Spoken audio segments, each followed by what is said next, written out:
Nestlist YouTube channel.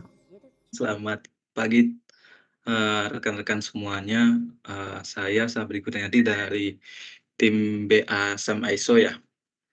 Nah, topik yang saya mau bawakan pagi ini adalah, dedolarisasi itu nyata. Sebenarnya saya mau bawa topik-topik yang ringan-ringan aja, yang misal sepak bola, mungkin gaji Ronaldo yang 3 triliun 1 tahun. Cuman, teman-teman tongkrongan saya bilang, yang agak berat sedikit biar ada pemanasan pemanasan otak pagi-pagi. Nah, jadi, eee, kalau bilang dolar itu merujuk pasti ke US dollar ya. Nah, paman saya bilang, "Nah, di dunia ini selalu ada persaingan gitu, pasti selalu ada persaingan, baik itu terjadi secara fair, atau, suportif dan, intimidatif ataupun saling sandera kepentingan ataupun, eee, itu terjadi perang gitu." Nah, dolar dalam artian pasti ada pengimbangnya gitu di currency lainnya gitu. Oke, kita lanjut. Nah, sebenarnya kalau kita lihat dolar hari ini dirupiahin juga sebenarnya masih stabil ya, masih di 14.000. Nah, kalau kita lihat di awal tahun dolar itu sempat menyentuh 15.600 bahkan 15.800 hampir hampir 16.000 gitu. Dan biasanya tuh kalau, masyarakat juga kalau ngelihat dolar udah tinggi, biasanya pada demo tuh, pada pada nge-tweet ya, dolar udah bahaya gitu. Nah, kita, eee, back back dulu ke sejarahnya dollar campaign. Kenapa sih dolar itu mendominasi dunia sampai sekarang berapa tahun, hampir, dari kita merdeka, dolar itu udah tinggi ya. Kemudian kita awali dulu ditasbihkan dari perjanjian Bretton Woods pada tahun 1944, diikuti oleh 44 negara sekutu,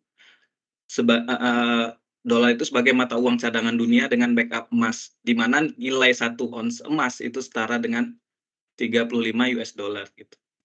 Kemudian, 27 tahun berselang, tepatnya tahun 1971, itu Presiden Nixon mengumumkan keputusan untuk menghentikan pengaitan nilai US dollar dengan emas pada sistem Bretton Woods, yang membuat nilai tukarnya mengambang bebas. Nah, kita lihat, berapa ratus persen nilai, rupiah terdepresiasi oleh dolar gitu, sampai 500%, yang dulunya dolar mungkin cuman di tahun awal-awal 2000, awal 90-an cuman, $1 mungkin berapa ribu, nggak cukup, hanya berapa ribu gitu, sekarang udah mencapai hampir 15.000 dan kembali gitu. Nah, 2 tahun kemudian, pada tahun 1973, petrodolar diciptakan untuk menggantikan standar emas dengan kesepakatan antara Amerika dan Arab Saudi. Impact-nya negara-negara Arab jadi kaya raya akibat kenaikan drastis harga minyak dunia. Nah, kita lihat negara-negara Arab tuh ada Uni Emirat Arab, Arab Saudi, itu kan sekarang negara-negara gila ya, kaya kaya raya ya, beli klub-klub di Inggris gitu. Bahkan, penyuplai utama minyak dunia gitu, sampai sekarang. Dan kita lihat, masif sekali pembangunan, tower-tower tinggi di sana, Burj Khalifa dan lain-lain, sangat tinggi ya. Kemudian kita lihat standar minyak dunia itu sudah dijadikan dalam US dollar, ketika petrodollar ini muncul. Nah, cuman trade off-nya kepada negara-negara Timur Tengah, mereka membeli senjata, perlengkapan militer mereka ke Amerika Serikat. Nah, Amerika untung besar dari perdagangan itu gitu, perdagangan senjata ke Timur Tengah gitu. Nah, kemudian ada lagi faktornya, industri culture pop barat yang mendominasi dunia. Kita lihat, mungkin kita semua, hampir dari kita semua anak generasi 90-an, 80-an gitu, bahkan yang baby boomers dan millennials itu sampai sekarang, generasi Z itu besar dengan culture popnya barat gitu. Kita nonton film dari Hollywood banyak gitu, dan musiknya juga mungkin saya salah satu penggemarnya, musik Green Day gitu, Foo Fighter dan Nirvana. Kita tahu, bahkan kita lebih tahu, nama-nama band dari Amerika sana atau dari barat sana gitu. Queen dan The Beatles dan lain-lain gitu, negara-negara barat sangat dominan gitu. Kita nonton juga Hollywood, Disney gitu. Kemudian sekarang kita nonton DC, Marvel dan segala macamnya gitu. Kita tahulah gitu. Nah, Amerika juga punya banyak culture pop lainnya gitu, semacam rap. Kita kita kenal dengan banyak rappernya Snoop Dogg dan lain-lain. Kemudian juga NBA, kita lebih tahu pemain NBA Amerika bahkan daripada pemain NBA Indonesia. Sebutlah misalnya Denny Sumargo. Saya tahunya Denny Sumargo itu dari film ya, 5 sentimeter. Kemudian kalau kita baca sejarahnya NBA atau basketnya Amerika populer, Michael Jordan, sampai sekarang kita masih tahu tuh Kevin Durant, Stephen Curry dan lain-lain gitu. Nah, industri culture pop barat ini sangat mendominasi sampai sekarang. Kita masih nonton Marvel gitu. Kemarin juga diadain nonton Ant-Man ya. Kemudian kita lanjut. Ini sejarah dollar campaign atau kampanyenya dolar dalam 70 tahun terakhir gitu ya. Nah, kemudian apa itu dedolarisasi? Nah, dedolarisasi itu didefinisikan sebagai proses mengurangi penggunaan US dollar sebagai mata uang utama dalam transaksi internasional. Kita tahu dolar tadi sudah ditasbihkan sebagai mata uang untuk trade of minyak segala macam itu dalam US dollar. Nah, maka muncul dedolarisasi, ide yang sebenarnya sudah lama berjalan gitu, sedang akan dan terus berjalan. Kemudian kita lanjut ke nih faktor-faktor dedolarisasi. Nah, pertama itu ada BRICS Challenge. Nah, BRICS itu apa sih? Nah, kita tahu BRICS itu mungkin sebagian udah tahu ya. BRICS itu negara-negara aliansi yang besar-besar gitu. Ada Brazil, Rusia, India, China, dan South Africa gitu. Nah, populasinya hampir setengah populasi dunia gitu. 3 miliar ini 2021, data 2001. Kalau mungkin sekarang sudah setengah dari populasi dunia. Populasi dunia sekarang berapa? Mungkin 8 miliar ya. Jadi mungkin udah lebih dari 4 miliar, kemudian land areanya sangat luas. Negara-negara besar, Brazil, Rusia, negara-negara yang geografisnya ya bisa dibilang menguasai benuanya masing-masing, di benuanya dia paling besar. Gitu. Kemudian ekspor importnya dia juga besar gitu, digabung 5 negara. Kemudian juga di BRICS ini banyak juga negara yang bergabung. Dan kita lanjut lagi, apalagi faktornya nih, faktor dolarisasi, anjloknya cadangan devisa Amerika Serikat 10 kali lebih cepat dari rata-rata dalam 20 tahun terakhir. Nah, kalau dilihat Amerika kan menteri keuangannya sekarang ada Janet Allen gitu. Penurunan devisanya sangat gila-gilaan. Kita tahu bank-bank di Amerika banyak kolaps. Ada SVB, Silicon Valley Bank, First Republic. Kita lanjut. Nah, ketidakstabilan ekonomi Amerika Serikat dan terancam gagal bayar utang. Nah, utang Amerika Serikat sekarang yang terancam gagal bayar itu ada 460.000 triliun. Kalau dirupiahin gitu. Nah, cara bacanya gimana? 40.460 kuadriliun kuadriliun ya untuk kalau dikonversi ke rupiah gitu. Nah, ini begitu banyak ya uangnya sangat sedangkan APBD negara kita saja cuman berapa sekarang? 2.500 ya, apa 3.000 triliun. Nah, ini kalau dibeliin seblak nih seluruh dunia 8 miliar orang dapat nih. Untuk beli seblak atau beli bakso dapat nih semua orang di seluruh dunia. Ini berita dari CNBC, sebenarnya di semua sumber juga menyatakan hal yang sama gitu. Kemudian apalagi kebijakan moneter yang tidak konsisten dan bank-bank besar di Amerika Serikat kolaps. Nah, ini juga kita lihat ada banyak bank Amerika yang kolaps, yang menggemparkan gitu. Ada First Republic, Signature, ada Pacific Western Bank, ada ya yang paling gede itu ada Silicon Valley Bank yang kolaps di 2023, awal 2003 ini. Kemudian apalagi faktornya gitu. Ada perang Rusia Ukraina ini sudah pasti ya, semua orang juga tahu gitu. Perang ini berlangsung sudah lama gitu. Bahkan sampai sekarang lobby-lobbynya masih terjadi. Saya sebenarnya awalnya begitu menyalahkan Rusia ya, tapi setelah dipikir-pikir paman saya bilang, wah nggak bisa seperti itu, karena setiap negara punya kepentingan nasionalnya masing-masing, politik interestnya masing-masing. Rusia mungkin Ukraina ini adalah bumper terakhir dia sebagai teras rumah dia yang bakal diserang, karena dia dikelilingi negara-negara NATO atau Barat gitu.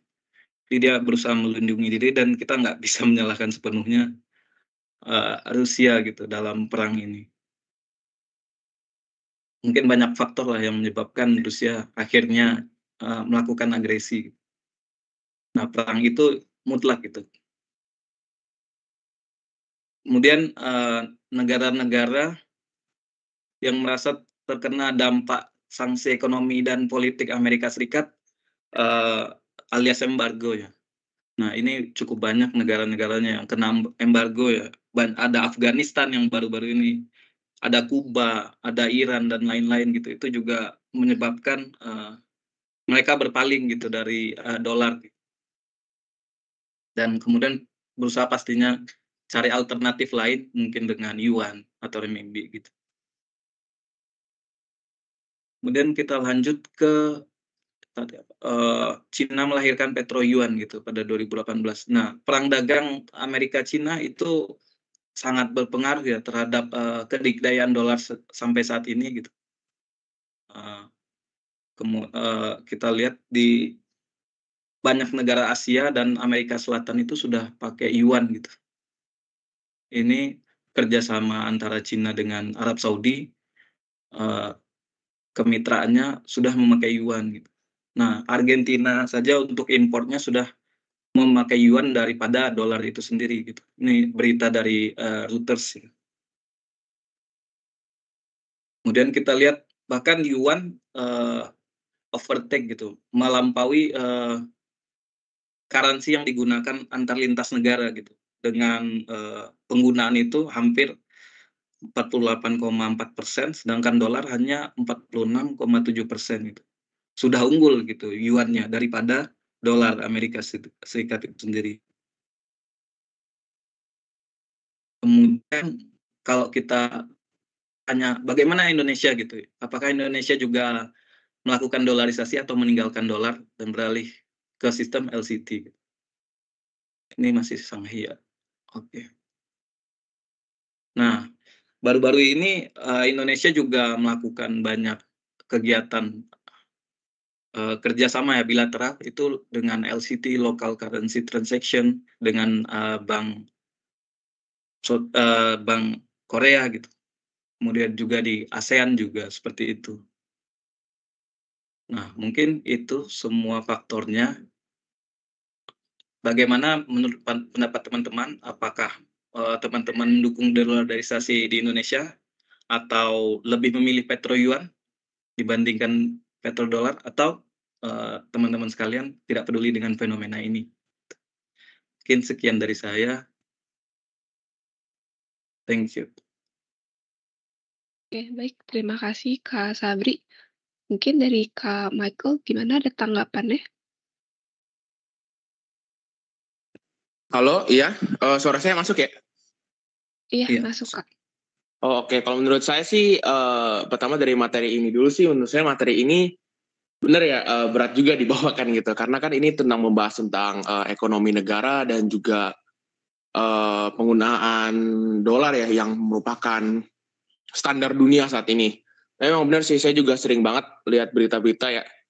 Kayak salah satunya itu yang tadi utang Amerika yang nggak mampu dibayar itu sampai kayak banyak banget sih. Saya juga lihat sering komen-komen. Saya juga lihat komen-komen di Instagram, banyak banget orang Amerika kayak bilang gas jadi mahal segala macam gara-gara hal tersebut gitu. Jadi menurut saya hal ini sih juga tadi kan ada ya di pertanyaan terakhir juga kita peduli nggak sih, perlu peduli nggak? Menurut saya sih perlu peduli juga ya, karena dengan adanya ini tuh kita bisa mengatasi kayak kejadian ekonomi ke depannya lagi gitu dari pelajaran dedolarisasi ini gitu. Menurut saya sih gitu. Baik, terima kasih Kak Michael. Bagaimana dengan Kak Indah?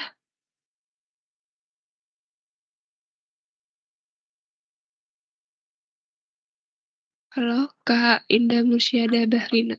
Ya, boleh Kak. Iya. Nah, ini menurut aku juga topiknya lumayan berat ya. Ya, dedolarisasi ini kalau buat aku ini nih info baru ya buat aku. Jadi mungkin saat ini cuman bisa nontonin atau lihat kondisi ekonomi negara gitu. Lihat positif negatifnya gitu. Mungkin ada positifnya bisa mengurangi resiko gitu, atau negatifnya mungkin transaksinya jadi nggak pasti ini pakai duit apa gitu ya. Ya paling untuk aku masih dilihat dulu aja sih, ininya ditontonin ekonominya gitu.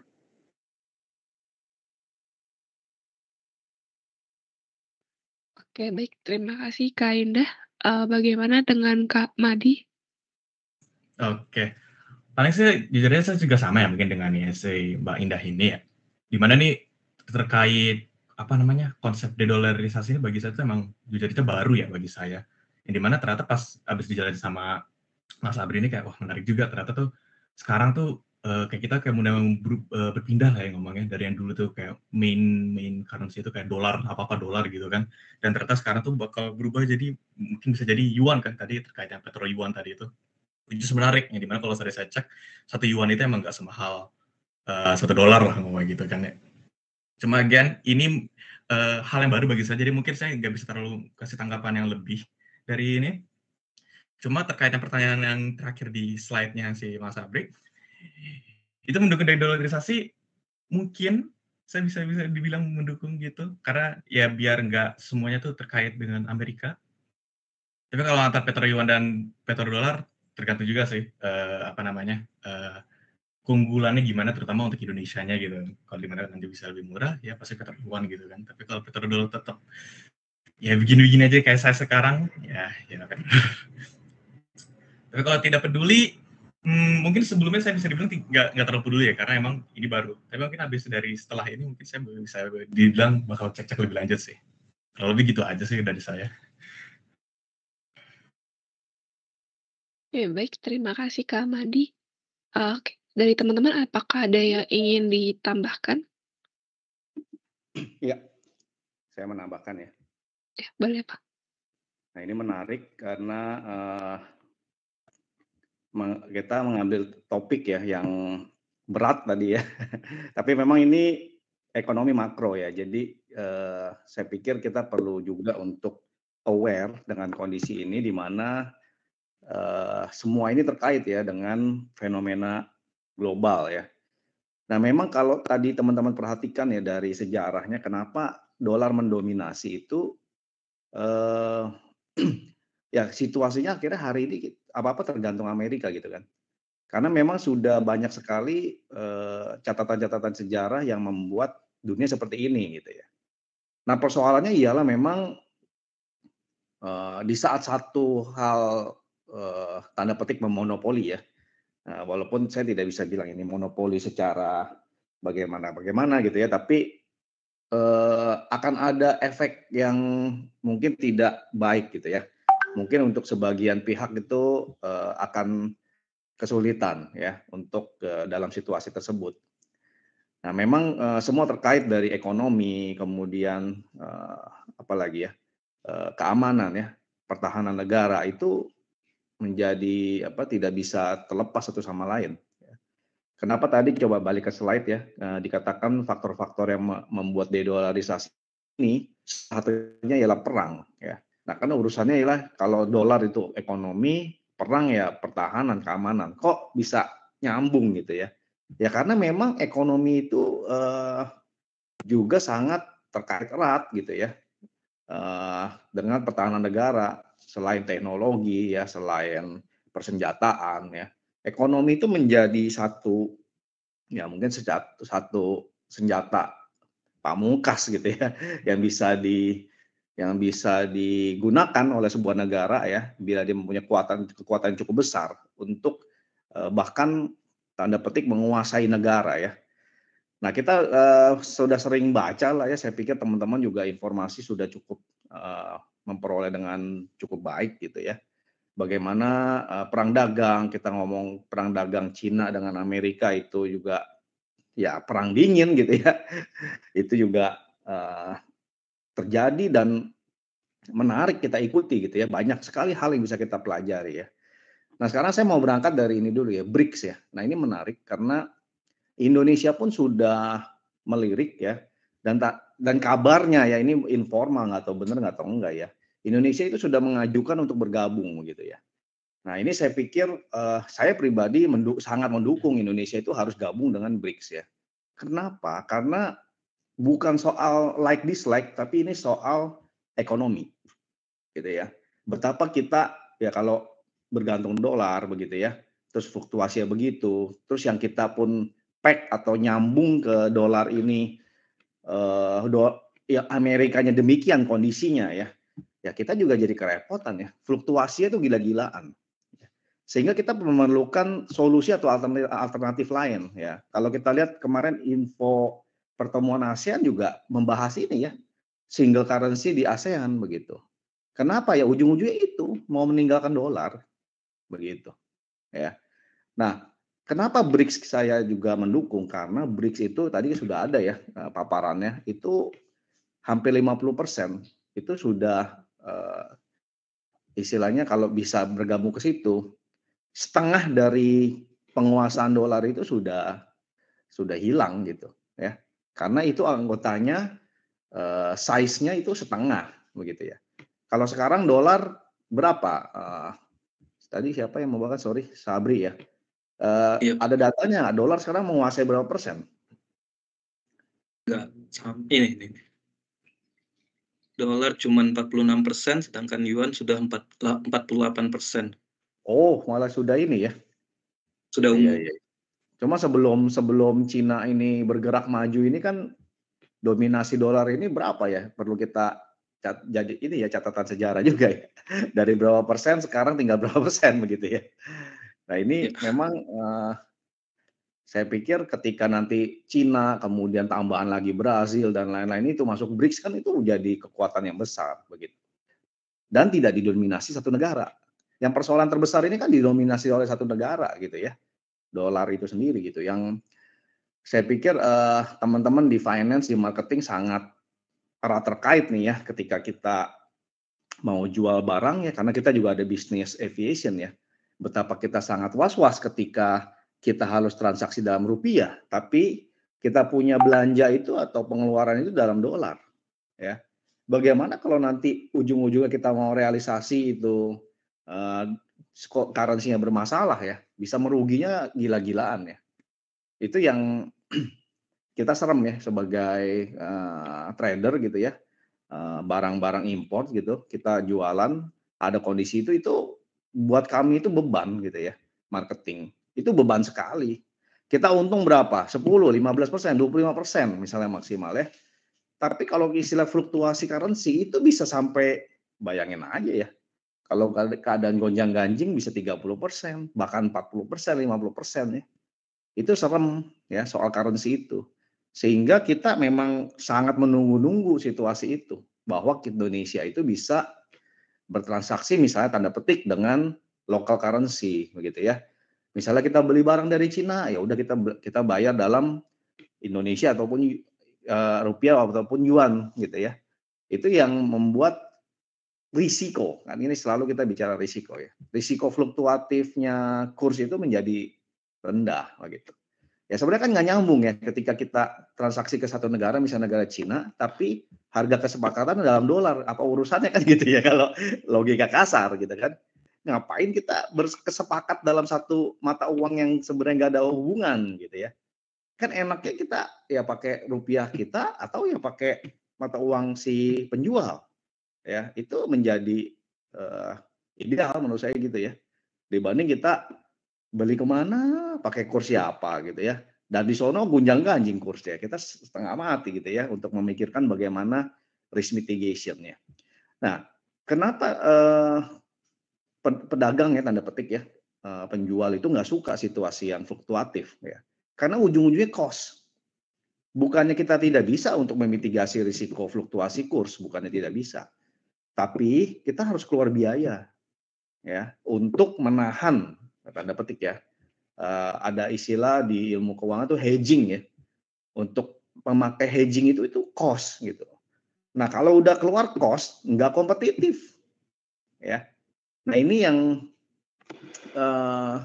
kita coba tunggu lah ya. Saya rasa ke arah yang baik ini saya pikir ya. Ada inisiasi BRICS, Asian Single Currency ya.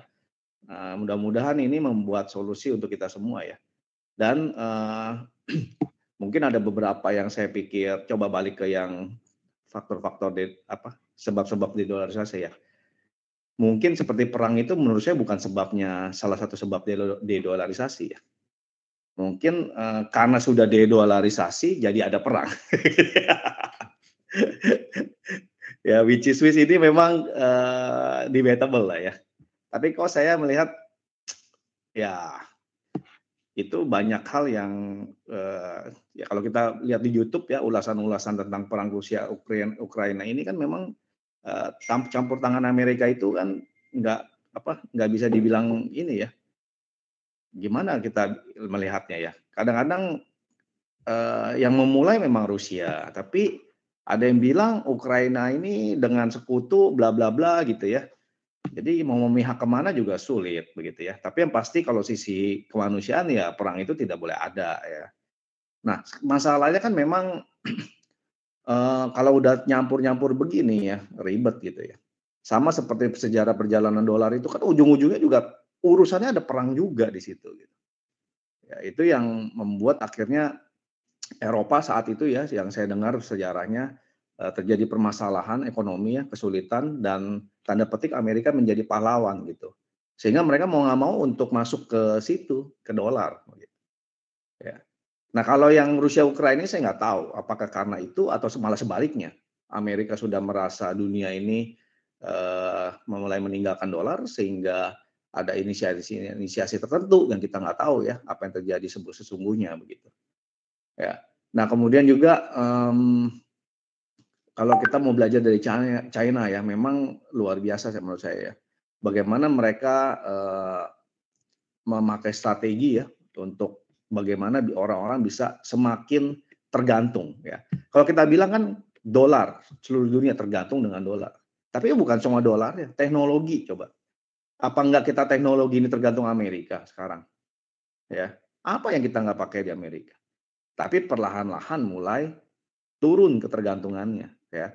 Yang kita sinyalir sekarang ketergantungan beralih ke China gitu ya.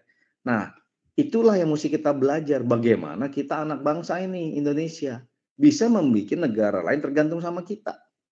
Ini kan yang sedang dilakukan oleh pemerintah ya. Salah satunya menguasai nikel gitu ya. Nah, tapi kan itu sumber daya. Bagaimana kalau kita IP ya, intellectual property kita bisa tingkatkan di mana nanti orang-orang tergantung dengan teknologi Indonesia. Itu yang menurut saya menarik ya. Kita mesti belajar dari Amerika dan Cina dan kita memulainya begitu. Sehingga negara lain bisa tergantung dengan Indonesia itu sendiri ya. Jadi itu yang saya pikir pelajaran terpentingnya bagaimana kita bisa mulai membuat kekayaan intelektual ya yang bisa kita distribusikan gitu ya, bukan hanya di dalam negeri tapi mulai masuk ke luar negeri ya. Oke, ini topik menarik ya dan saya rasa panjang sekali kalau mau dibahas dan saya rekomendasi kalau teman-teman ada waktu mau lihat YouTube-nya Helmi Yahya ya dengan Ibu Koni Bakri ya kalau nggak salah itu ya. Itu juga menarik ya pembicaraan tentang ini begitu. Oke, thank you.